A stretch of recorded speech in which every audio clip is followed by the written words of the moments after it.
दोस्तों, आप सब लोगों को पता ही होगा कि बीते 70 साल से पाकिस्तान अपने आप को भारत के साथ कंपेयर कर रहा है और ये कंपैरिजन करते करते पाकिस्तान अपने आप को कर्ज के जाल में जहां पे पूरी झोंक चुका है तो वहीं पे बैंकक्रफ्ट होने का भी कगार पे आ चुका है। और अब रिपोर्ट में बताया जा रहा है कि भारत के बराबरी करने के चक्कर में पाकिस्तान के द्वारा चाइना से जो कर्ज में जहाज खरीदा गया है उसे पाकिस्तान अपने बेड़े में इंट्रोड्यूस किया है। मतलब पाकिस्तानी नेवी ने अपने बेड़े का पहला 054 AP फ्रिगेट को अपने बेड़े में इंट्रोड्यूस किया है। दोस्तों, आज के इस वीडियो में मैं आप लोगों को पाकिस्तानी नेवी की यही टाइप 054 AP फ्रिगेट के बारे में बताऊंगा और साथ ही साथ वीडियो के आखिरी हिस्से में आप लोगों को यह भी बताऊंगा कि कैसे भारत द्वारा पाकिस्तान को और एक बड़ा झटका दिया गया और पाकिस्तान जो ऑलरेडी अफगानिस्तान के मामले में अपने सर पकड़ के बैठा हुआ है उसका कैसे अब तिलमिलाहट और बढ़ने जा रहा है। तो डिटेल में जानने के लिए वीडियो के आखिर तक बने रहिए और चैनल को सब्सक्राइब और वीडियो को लाइक जरूर कीजिए। तो दोस्तों, सोमवार के दिन पाकिस्तानी नेवी में चाइना के द्वारा पाकिस्तान के लिए बनाए जाने वाले 4 टाइप 054 AP फ्रिगेट में से पहले फ्रिगेट को मतलब PNS तुगरल को इंट्रोड्यूस किया गया। और दोस्तों, इस जहाज को पाकिस्तानी नेवी के बेड़े में शामिल करने के साथ साथ पाकिस्तानी नेवी के उच्च अधिकारियों के द्वारा बयान देते हुए बताया गया कि ये जो जहाज है ये पाकिस्तान और चाइना के जो सी पैक प्रोजेक्ट है उसके रूट को सेफगार्ड करेगा।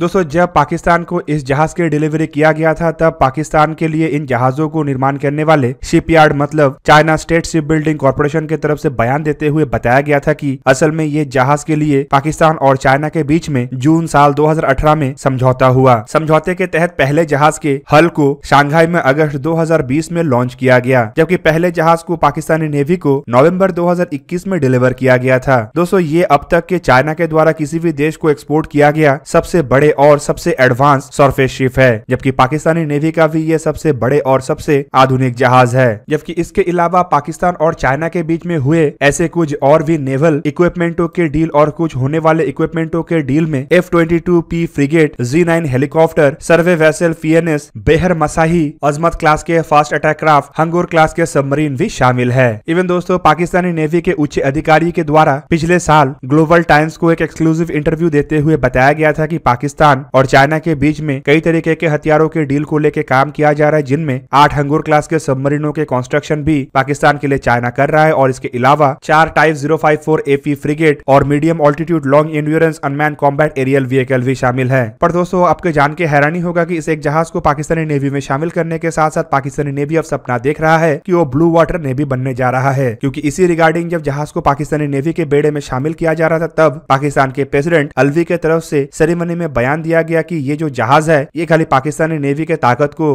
रिइंफोर्स नहीं करेगा बल्कि पाकिस्तानी मैरीटाइम जोन और मैरीटाइम बॉर्डर को भी प्रोटेक्ट करेगा और साथ ही साथ सी पैक के सी रूट को प्रोटेक्ट करने में भी काम आएगा। दोस्तों, पाकिस्तानी नेवी के उच्च अधिकारियों की तरफ से यह भी बयान दिया जा रहा है कि पाकिस्तान एक काफी बेहतरीन जियो स्ट्रेटेजिक लोकेशन में है, जिस वजह से पाकिस्तान के महत्व भी काफी है और पाकिस्तान इंडियन ओशन के अंदर एक महत्वपूर्ण रोल भी निभा रहा है। साथ ही साथ पाकिस्तान को कई तरीके के मैरीटाइम थ्रेट है और इस वजह से पाकिस्तानी नेवी के ताकत को मजबूत करना आवश्यक है। उनके द्वारा बयान देते हुए यह भी बताया गया कि पाकिस्तानी नेवी इस रीजन में जियो इकोनॉमिक्स को प्रोटेक्ट करेगा और पाकिस्तानी नेवी के द्वारा इस क्षेत्र के ट्रेड रूट को भी प्रोटेक्ट किया जाएगा। दोस्तों, यहाँ पे आपके जानकारी के लिए बता दूं कि ये जो टाइप 054 AP फ्रिगेट है ये असल में एक मल्टी रोल फ्रिगेट है जिसका वजन करीबन 4100 टन है, जबकि इसका लेंथ करीबन 134.1 मीटर मतलब 440 फीट है और इसका चौड़ाई करीब करीब 16 मीटर मतलब 52 फीट है। इसमें प्रोपल्सन सिस्टम के रूप में combined diesel and diesel engine का इस्तेमाल किया गया है और ऐसा करीबन 4 इंजन है जिनमें से हर एक इंजन का क्षमता 5700 किलोवाट है। इन इंजनों के सहारे ये जहाज करीबन 27 नॉट्स की रफ्तार से ट्रैवल कर सकता है, जबकि जहाज के एवरेज स्पीड मतलब 18 नॉट्स के स्पीड में ये जहाज करीबन 4000 नॉटिकल माइल या फिर कहे तो 7400 किलोमीटर के रेंज में ऑपरेट हो सकता है। जहाज में चाइना के द्वारा SR-2410C active electronical scan array radar, type 517 radar और टाइप 334 रडार का इस्तेमाल किया गया है, जबकि हथियार के रूप में जहाज में एक 32 सेल के वर्टिकल लॉन्चिंग सिस्टम है जिनमें HQ-16 सैम दागा जा सकता है। इसके अलावा 2 4 सेल वाला मतलब टोटल 8 सेल के YJ-38 एंटीशिप मिसाइल, एक PJ-26 77 मिलीमीटर के dual purpose gun, 2 type 730 7 barrel वाले 30 मिलीमीटर के close in weapon system, 2 3 barrel वाले 324 मिलीमीटर के anti submarine warfare torpedo launcher और 2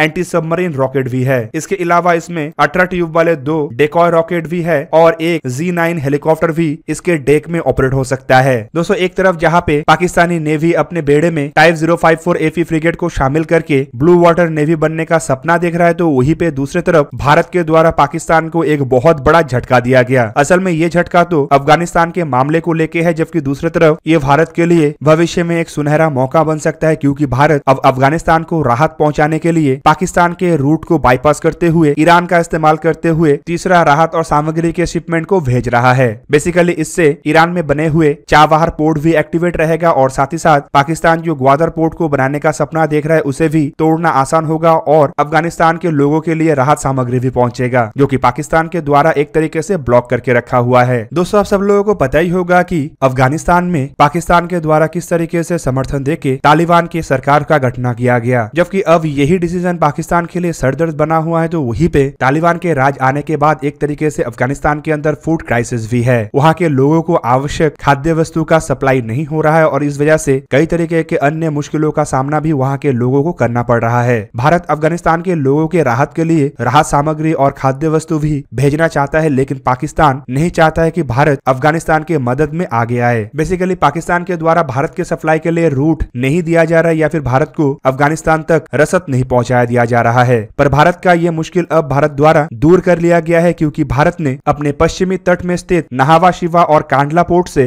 ईरान के चाबहार तक डायरेक्ट कंटेनर शिपिंग के लिए एक रूट को स्टेब्लिश किया है। मतलब अब भारत के पश्चिमी तट में स्थित बंदरगाह से डायरेक्टली ईरान के चाबहार तक आसानी से कंटेनर और अन्य वस्तुओं को भेजा जा सकेगा, जो कि एक तरीके से अब तक भारत के लिए अफगानिस्तान तक पहुंचने के लिए जो पाकिस्तान के रूट को एक्सेस करना पड़ रहा था उसे बाईपास भी करेगा। जबकि दोस्तों, इस रूट को बनाने के बाद ईरान के पोर्ट एंड मैरीटाइम ऑर्गेनाइजेशन के डिप्यूटी हेड जलील इस्लामी की तरफ से बयान देते हुए बताया गया है कि इस रूट के तहत पहले कंटेनर ईरान के शहीद बस्ती पोर्ट में 16 फरवरी के दिन पहुंचेगा। जबकि उन्होंने अपने बयान में यह भी बताया कि इस रूट को इस्तेमाल करते हुए रेगुलर ट्रैफिक के तहत जहाजों को ईरान पहुंचने के लिए 10 से 15 दिन का समय लगेगा, जबकि ये एक तरीके से ट्रेड को भी समर्थन देगा। दोस्तों, इससे पहले भी भारत के द्वारा अपने मुंबई और कांडला बंदरगाह से चाबहार के दरमियान शिपिंग लाइन को स्टेब्लिश किया गया था, जो कि 2017 में बना था। जबकि 2019 में सेकेंड डायरेक्ट शिपिंग रूट को भी लॉन्च किया गया था, जो कि मुंबई, मुंद्रा, कांडला से होकर चाबहार और फाइनली बंदर अब्बास मतलब दक्षिणी ईरान के पोर्ट तक पहुंचता था। दोस्तों, ईरानियन मीडिया रिपोर्ट के मुताबिक इस पोर्ट का इस्तेमाल करके भारत ईरान के थ्रू अफगानिस्तान, सेंट्रल एशिया और पर्शियन गोल्फ के कई सारे देशों में अपने सप्लाईज को भेज सकता है, जबकि यह पोर्ट आसानी से अफगानिस्तान के लिए पाकिस्तान को बाईपास करने का भी एक रूट होगा। इस पोर्ट का इस्तेमाल करके अफगानिस्तान इंडिया तक पहुंच सकता है और इंडिया अफगानिस्तान तक पहुंच सकता है, जबकि ये अब अफगानिस्तान के लिए समुद्र तक पहुंचने के लिए दूसरा और महत्वपूर्ण रास्ता भी बनेगा। दोस्तों, इससे पहले अफगानिस्तान को अगर समुद्र तक पहुंचना होता था तो उसका एकमात्र सहारा था पाकिस्तान के कराची पोर्ट, जबकि चाबहार बनने के बाद अब अफगानिस्तान के ऊपर से डिपेंडेंसी भी घटेगा और साथ ही साथ दुनिया अगर अफगानिस्तान को राहत सामग्री पहुंचाना चाहेगा तो उसे पाकिस्तान के शर्त को मानने का आवश्यकता नहीं होगा। दोस्तों, बेसिकली इस पोर्ट को एक्टिवेट होने के बाद यहाँ पे अफगानिस्तान के पाकिस्तान के ऊपर डिपेंडेंसी हटेगा, तो वहीं पे अफगानिस्तान के ऊपर अपने कंट्रोल रखने का जो पाकिस्तान का मंसूबा था वो भी कमजोर होगा।